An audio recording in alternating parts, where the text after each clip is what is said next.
কেমন চলছে লালমনিরহাটের নির্বাচনের প্রস্তুতি সে বিষয়ে আরো জানাতে আমাদের সঙ্গে এই মুহূর্তে যোগ দিচ্ছেন মাহফুজ বকুল। যাচ্ছি তার কাছে। বকুল, লালমনিরহাটের বাসিন্দারা আসন্ন নির্বাচন নিয়ে কি ভাবছেন, সেখানকার নির্বাচনী প্রস্তুতি কেমন চলছে সার্বিকভাবে জানাবেন। শ্রেয়া, সারা দেশে নয়, উত্তরের সীমান্তবর্তী জেলা এবং তিস্তা নদী বিধৌত যে জেলা লালমনিরহাটে কিন্তু ভোটের আমেজ তৈরি হয়েছে। ইতিমধ্যে বিভিন্ন দলের প্রার্থীরা, পাশাপাশি স্বতন্ত্র প্রার্থীরা, তারা কিন্তু দাঁড়ে দাঁড়ে ঘুরছেন, বিভিন্ন প্রান্তে যাচ্ছেন, একদম সীমান্ত এলাকা থেকে চরাঞ্চল সেখানেও তারা যাচ্ছেন, গিয়ে ভোট চাচ্ছেন। প্রার্থীদের পাশাপাশি বিভিন্ন কিন্তু দলীয় যে লোকজন রয়েছে, কর্মী বাহিনী, তারাও কিন্তু বিভিন্ন এলাকা ঘুরছেন এবং ভোটের আমেজ তৈরি হয়েছে। এবং এই আমেজে যারা ভোটার রয়েছেন তারাও কিন্তু উৎসব মুখের একটা পরিবেশ দেখছেন। যদিও ভোটাররা বলছেন যে যদি একটি সুষ্ঠু, শান্তিপূর্ণ, নিয়ম শৃঙ্খল ভাবে একটি ভোট হয়, তখন কিন্তু তারাও উৎসব মুখর পরিবেশে দীর্ঘদিন পর ভোট দিতে পারবেন। যদিও বা লালমনিরহাট সীমান্তবর্তী জেলায়, একটু তথ্য দেই, লালমনিরহাটে কিন্তু ৩টি আসন। লালমনিরহাট একে রয়েছে হাতীবান্ধা পাটগ্রাম, সেখানে কিন্তু বুড়িমারি স্থলবন্দর রয়েছে এবং সেটাও সীমান্ত বেষ্টিত। সেখানে ইতিমধ্যে জামাত প্রার্থী দিয়েছে, বিএনপি প্রার্থী দিয়েছে, পাশাপাশি এনসিপিরও কিন্তু প্রার্থী আলোচনা চলছে, হয়তোবা খুব শীঘ্রই দিয়ে দেওয়া হবে। পাশাপাশি স্বতন্ত্র প্রার্থীরাও সেখানেও কিন্তু রয়েছেন। লালমনিরহাট ২ রয়েছে, সেখানেও ইতিমধ্যে জামাত প্রার্থী দিয়েছেন। বিএনপির কিন্তু বেশ কয়েকজন প্রার্থী রয়েছে, যার কারণে বিএনপির এখনো এই আসনে প্রার্থী দেওয়া হয়নি, হোল্ডিং এ রাখা হয়েছে। এবং লালমনিরহাট ৩, যেটি লালমনিরহাট সদর, সেখানে বিএনপির প্রার্থী দিয়েছে। জামাত প্রার্থী প্রথমে দিয়েছিল, পরবর্তীতে তারা কিন্তু প্রার্থীকে পরিবর্তন করে আবার নতুন করে একজন প্রার্থী ঘোষণা করেছে।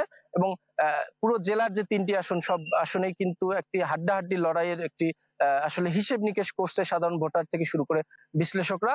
এবং এটি যেহেতু একবারে সীমান্ত বেষ্টিত এলাকা, সীমান্ত ৫টি উপজেলা যে রয়েছে, পাশাপাশি তিস্তা নদী রয়েছে এবং কৃষি প্রধান যেহেতু অঞ্চল লালমনিরহাট জেলা, যার কারণে এখানকার ভোটাররা কিন্তু এই তিস্তা, সীমান্ত এবং কৃষি এই নির্ভর কথাগুলো বলছেন। আমরা একটু আসলে যেতে চাই, একজনের সাথে কথা বলতে চাই। জেলা লালমনিরহাট জেলা ছাত্র শিবিরের সেক্রেটারি, আপনার কাছে শুনতে চাই, আপনারা তো আজকে প্রোগ্রাম করছেন, ছাত্র যুব নাগরিকদের সমাবেশ করছেন, সেখান থেকে লালমনিরহাট জেলাবাসীকে কি বার্তা দিচ্ছেন? আগামীর ভোটে আপনাদের প্রার্থীর পক্ষে কি কি কাজ করতে চাচ্ছেন? জি, আপনাকে ধন্যবাদ। আমাদের আজকে ছাত্র এবং যুব যে সমাবেশ হচ্ছে, এই সমাবেশে আলহামদুলিল্লাহ এই লালমনিরহাট ২ আসনে হাজার হাজার ছাত্র এবং তরুণের সমাগম হয়েছে।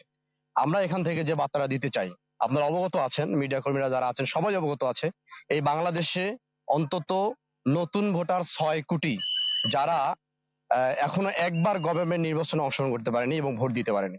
সুতরাং এই তরুণ এবং ছাত্র যে নতুন ভোটার রয়েছে ৬ কোটি, তারা এবার প্রত্যাশা করছে যে তাদের প্রথম ভোট দাঁড়িপাল্লাকে দিয়ে তারা বাংলাদেশ জামাত ইসলামীকে রাষ্ট্র ক্ষমতায় দেখতে চায়। লালমনিরহাট কেন্দ্রিক আপনারা আসলে ভোটারদের কি বলছেন, কি পরিকল্পনা রয়েছে?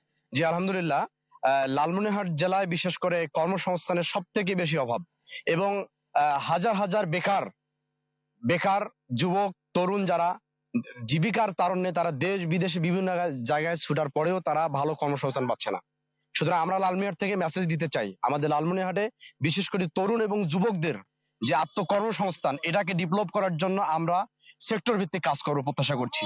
এবং বিশেষ করে লালমনিরহাট ২ আসন আদিতমারি কালীগঞ্জে আমরা এই আসনের তরুণ এবং যুবকদের জন্য স্পেশাল ভাবে তাদের কর্মসংস্থানের ব্যবস্থা করব।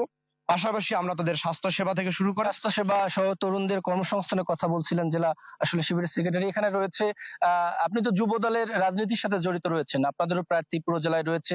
আপনারা আসলে কি ভাবছেন, কি কি পরিকল্পনা রয়েছে, লালমনিরহাটের সমস্যা সম্পর্কে কি ভাবছেন? আসলে লালমনিরহাট জেলার মধ্যে ৩টি সংসদীয় আসন। ৩টি সংসদীয় আসনে আমাদের মূল সমস্যা হলো এখানে সীমান্তবর্তী জেলা, আরেকটি হলো তিস্তা নদী বিশিষ্ট এলাকা। তিস্তার ভাঙনে আমাদের ৩ উপজেলায় কয়েক লক্ষ লোক ক্ষতিগ্রস্ত। আমরা চাই আমাদের যে স্থানীয় যে নেতা অধ্যক্ষ আসাদুল দুলু ভাই আছে, উনি তিস্তা মহাপরিকল্পনা নিয়ে অনেকদিন থেকে কাজ করে যাচ্ছেন। আমাদের চাওয়া থাকবে আমাদের এই জায়গায় ভোটের মাধ্যমে যে সরকারি ক্ষমতায় আসুক এবং যে ক্যান্ডিডেটই নির্বাচিত হোক, আমরা চাবো যে প্রথম আমাদের দাবি থাকবে যে তিস্তা নদীটা যেন মহাপরিকল্পনা বাস্তবায়নটা হয়। পাশাপাশি আমাদের সীমান্তবর্তী এলাকা হওয়ার কারণে আমাদের ব্যাপক পরিমাণ মাদক, অন্যান্য পণ্য চোরাকারবারি হয়, যে মাদকের সবলে আমাদের এলাকার ব্যাপক সংখ্যক যুব সমাজ এখানে জড়িত, যার কারণে সামাজিক যে অবক্ষয়গুলো আছে এগুলা ব্যাপকভাবে বৃদ্ধি পেয়েছে। আর আমরা গত 17 বছরে 3টি নির্বাচনে আমি এখন পর্যন্ত কোনো ভোট দিতে পাই নাই।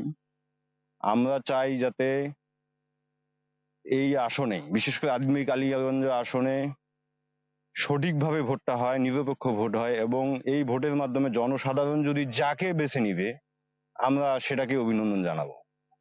এবং আপনি অভিনন্দন জানাবেন, পাশাপাশি জেলার বিভিন্ন কথা বলছেন। আপনার কাছে একটু শুনতে চাই, আপনি তো সাধারণ ভোটার, কেমন আসলে নেতা চান, পাশাপাশি জেলার সমস্যা সংকট কি কি রয়েছে যেগুলো আসলে সমাধান করবার দরকার, কি বলবেন? আলহামদুলিল্লাহ, আপনাকে ধন্যবাদ জানাই আপনার এই চ্যানেলে কথা বলার সুযোগ করে দেওয়ার জন্য।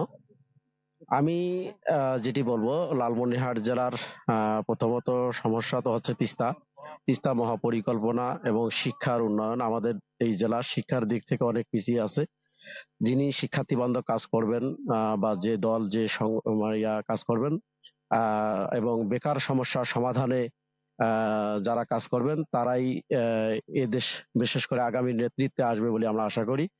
জেলার আসলে তিস্তা কেন্দ্রিক, কৃষি কেন্দ্রিক এবং বিমানবন্দর চালু, মোগলহাট স্থলবন্দর, অবকাঠামো উন্নয়ন, এগুলো আসলে কি কি আপনাদের দাবির মধ্যে থাকে? জি, এই জেলার বিশেষ করে অবকাঠামোর দিক থেকে আহ, মানে আহ, লালমনিরহাট বুড়িমারি যে মহাসড়ক, এই মহাসড়কের 4 লাইনের উন্নতিকরণ এই জেলার উন্নতির জন্য এটা বিশেষ করে প্রয়োজন।